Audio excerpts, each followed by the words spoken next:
imagine it's the year 1911, shortly before the First World War, different time. There is a famous French marshal, maybe some of you know, Ferdinand Foch. He's a great military strategist. He was later the Supreme Allied Commander of the Allied forces in the First World War. He said the following: airplanes are interesting toys, but of no military value. In 1977, Ken Olsen, he was the president and founder of DEC Computer. Anyone remembers DEC Computers? He said, there is no need really for anyone to have a computer at home. And in early 2000s, Bill Gates was in the World Economic Forum and stated, in 2 years from now, spam will be dealt with. And then in 2003, I met for the first time a senior government official of St. Kitts and Nevis. And when I was in his office, I tried to explain that the program that at that time ran in Dominica actually ran quite well and quite efficiently, whereas in St. Kitts and Nevis there was room for improvement. And he got angry. And he took out his St. Kitts Nevis passport and waved it in the air in front of me and said, "We will never sell our citizenship like they do in Dominica. Never." I said, okay. And then a few years later, of course, things looked rather different. Sometimes our paradigms are way off the mark. Paradigm is just another word for perception. It's the way you see something, it's your point of view, your frame of reference. It is like wearing glasses. When you have incomplete perceptions, it's like wearing the wrong glasses. The lenses then affect how you see things. You then look for evidence to support your belief.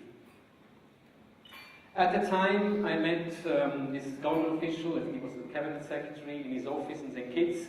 His paradigm was that citizenship is somehow a sacred birthright and cannot be made available to foreigners just on the basis of an investment. This was his firm belief, and it was probably the belief of most people in the Caribbean at that time. Today, if you do a poll in the Eastern Caribbean countries who tremendously benefited from their citizenship programs, most will be totally supportive of citizenship by investment. Everyone understands its value for the economy and society. People in Dominica, for example, who recently suffered two consecutive tropical storms that severely damaged its infrastructure and also took lives, they will today be totally in support of the citizenship by investment program. There has been no comparable support from outside the country. The main lifeline, if not really the only lifeline of Dominica, was their citizenship by investment program. In the rest of the world, there are still a few people who think that citizenship should, under no circumstances, be made available for investment. But times are changing. More and more people and governments start to understand, like so many things in life, it is not per se a bad thing. It depends really how you do it. Done right, it is beneficial for everyone involved. Of course, the foreign investors who improve their mobility and personal security, but also the countries and their people who are able to access much needed foreign direct investment this way. The St. Kitts Nevis government, a few years later, embarked together with Henley Partners in the most significant expansion of any citizenship program in modern history. This successfully managed to keep St. Kitts and Nevis out of the serious fallout of the 2008 global crisis, and the Cabinet Secretary himself has become a growing supporter of citizenship by investment. His paradigm shifted completely. Now, besides paradigm, another word I really like a lot is milestone. The word milestone refers to the markers along a road that signal to the traveler that they have reached the next mile on their journey. The milestone metaphor is perfect for this annual conference and the significance it holds, not only for all of us at Henley Partners, but also for the world's leading investment migration stakeholders whom we host each year, particularly at this event. The journey that we are on has a clear destination. Our goal is global citizenship as the template for the 21st century world community, and the full acceptance of investment migration as one of several legitimate and necessary vehicles for getting us there. Our vision is of a world in which sovereign states face no barriers in harnessing the value of their citizenship to thrive and create prosperity for their people. If I think back to last year's conference in Hong Kong and the events that unfolded since then, I'm struck not so much by the numerous challenges we have faced, but by our extraordinary ability and progress in the face of these challenges.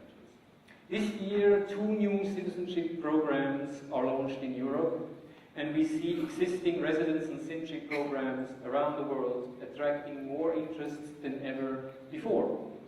Many countries are reporting record high foreign direct investment inflows as a result of the programs, with a positive multiplier effect in their economies. I think no single country exemplifies the success story of investment migration more than Malta. Malta has a rich and complex history, marked by many interactions with Phoenicians, Greeks, Romans, Arabs, Normans, French, and British over the course of many centuries. It is only in recent decades, however, where Malta has experienced true independence, and the long struggle to get to this point, I think, means that the Maltese people hold their sovereignty rather sacred. If Malta was to hold its weight in an international landscape, being completely reconfigured by globalization, it would need to assert its sovereignty and reduce its reliance on tourism, on external donors, and on traditional means of generating capital. This is precisely what the government is able to achieve with investment migration. Since the launch of the Citizenship Investment Program, the Maltese passport has opened doors for many people all over the world. It has put Malta on the map worldwide, and it has already given an incredible boost to the Maltese economy and society.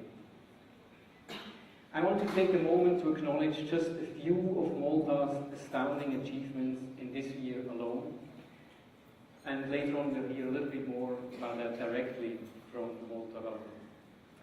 But just to give you an idea, during the first half of this year, Malta became the fastest growing economy in the Eurozone, boasting an economic growth rate of more than 5%. Malta is in fact now outperforming all other EU countries in several key economic indicators. Malta's debt to GDP ratio has fallen by nearly 30% in recent years and now stands as one of the lowest in the EU. The country's unemployment rate is now less than 4%, which puts it in an impressive second place in the EU, just after Germany, and probably very soon ahead of Germany. The property market in Malta, which took a big knock after the last crisis, is now the fastest growing in the world. In a policy paper released earlier this year, the IMF issued a vote of confidence for the government of Malta and urged it to continue its successful strategy of reform. Nobody could deny these simply stunning achievements. One of the key drivers of the Malta success story is in many ways the Malta Individual Investor Program. and it has brought so far over 1 billion euros directly into Malta since its launch, and has also helped the country reverse its decades-long trend of budget deficit, and for the first time to report a budget surplus. The most encouraging part of this story, I think, is the fact that actually this is being repeated all over Europe, and in fact also further afield. A recent report put the total amount of foreign direct investment generated in Europe through investment migration programs at 25 billion euros.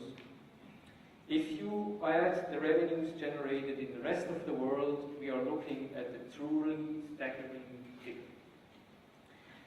As we take a moment to pause and recognize the sheer scale of our impact, I'm sure that we will have many such moments, particularly over the course of the next few days. Gathering together once a year in Europe, Asia and the Middle East at this main event that we do every year gives us the opportunity to celebrate the progress we have made since our last milestone and to map out where we want to be a year from now. I invite you all to share in this progress.